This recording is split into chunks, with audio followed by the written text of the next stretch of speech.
ஒரு அழகான கிராமத்தில் 2 சின்ன பிள்ளைகளும் அவர்களுடைய அம்மா அப்பாவும் சந்தோஷமாக வாழ்ந்து கொண்டிருந்தார்கள்.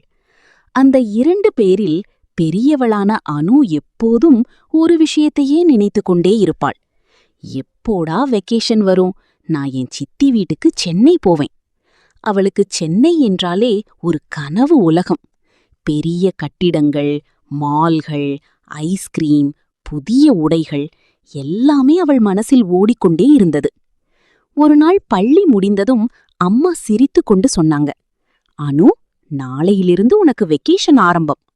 அது கேட்டவுடன் அனு குதித்து குதித்து மகிழ்ச்சியடைந்தாள். அந்த இரவு அவளுக்கு தூக்கம் கூட வரவில்லை.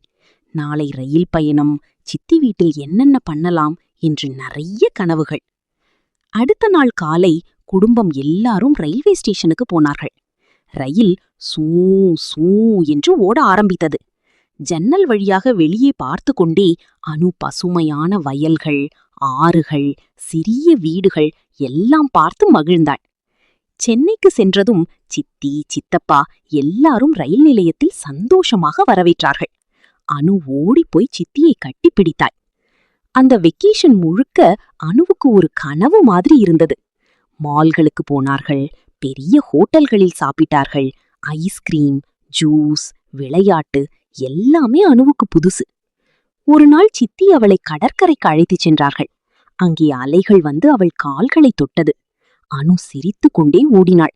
இதுதான் சென்னை என்று அவள் மனசு முழுக்க மகிழ்ச்சி. ஆனால் நாட்கள் கடந்து செல்ல செல்ல அனுவுக்கு ஒரு சிறிய உணர்வு வந்தது. என் கிராமம், என் வீடு, என் நண்பர்கள் என்று நினைவு வந்தது. இறுதியாக வெக்கேஷன் முடியும் நாள் வந்தது. அனு கண்களில் கண்ணீருடன் சித்தியை பார்த்து சொன்னாள், சித்தி, என் வெக்கேஷன் முடிஞ்சிடுச்சு, நான் வீட்டுக்கு போகணும்.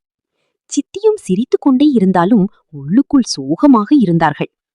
ரயில்வே ஸ்டேஷனில் ரயில் கிளம்ப போகும் நேரத்தில் அனு சித்தியை இறுக்கமாக கட்டிப்பிடித்து, மிஸ் யூ சித்தி, அடுத்த வெக்கேஷன்ல நாம மறுபடியும் சந்திப்போம் என்று சொன்னாள். ரயில் மெதுவாக கிளம்ப ஆரம்பித்தது. ஜன்னல் வழியாக கையை அசைத்து அனு பார்த்து கொண்டிருந்தாள். அவள் கண்களில் கண்ணீர். சித்தி சிரித்து கொண்டே கையை அசைத்தார்கள். வீட்டுக்கு திரும்பினாலும் அவள் மனசின் ஒரு பகுதி சென்னையிலேயே இருந்தது. கதை நெறி: நாம் எங்கு சென்றாலும் அன்பும் நினைவுகளும் தான் அந்த இடத்தை அழகாக்கும். If you want more videos like this, like